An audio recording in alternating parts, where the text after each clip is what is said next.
Banjir bandang ini terjadi di Sungai Galeh. Inilah detik-detik rumah warga yang berada di bantaran sungai. Jawa Tengah, sejumlah wilayah masih terendam banjir.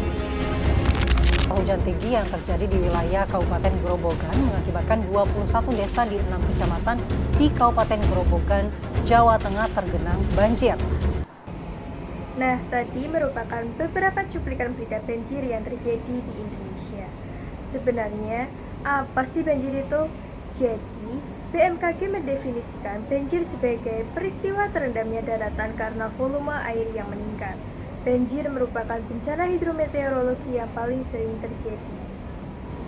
Banjir dapat diakibatkan oleh berbagai faktor, yaitu yang pertama, hujan lebat yang berkepanjangan atau hujan deras yang terjadi dalam waktu yang singkat.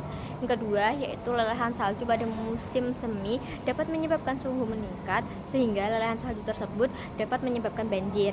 Yang ketiga, yaitu pengembalian air atau kelebihan air sungai yang tidak dapat diatasi oleh saluran air yang ada. Dan yang terakhir, yaitu keadaan topografi dan sistem drainase yang buruk dapat mengakibatkan air tidak dapat mengalir sehingga dapat menyebabkan banjir.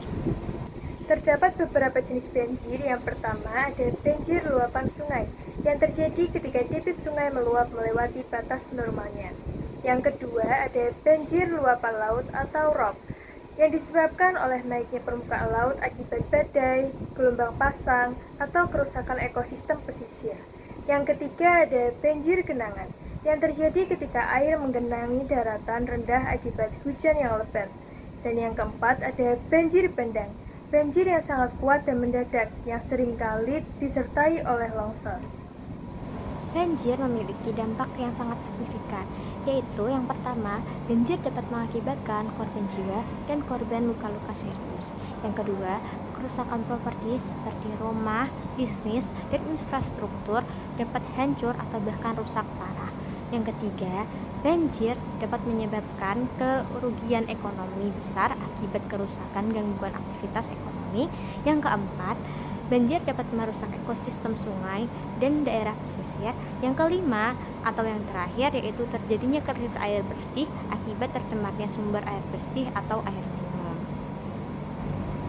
Beberapa tindakan pencegahan dan kesiapsiagaan penting dalam mengurangi dampak banjir. Yang pertama adalah peringatan dini. Menerima peringatan banjir dengan cepat adalah kunci untuk evakuasi yang aman.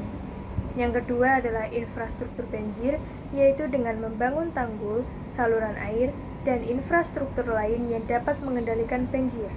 Yang ketiga, penyuluhan publik dengan edukasi masyarakat tentang tindakan keselamatan selama banjir dan peran mereka dalam persiapan. Dan yang terakhir adalah pemantauan cuaca yang dapat membantu meramalkan banjir.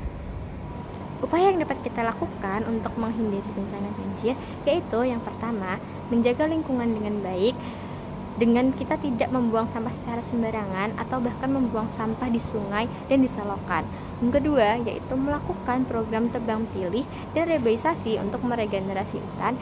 Yang ketiga, membuat sumur resapan air agar air dapat diserap kembali oleh tanah. Yang keempat, yaitu menghindari membangun rumah di pinggir sungai. Yang kelima atau yang terakhir, yaitu rutin untuk membersihkan saluran air agar tidak tersumbat.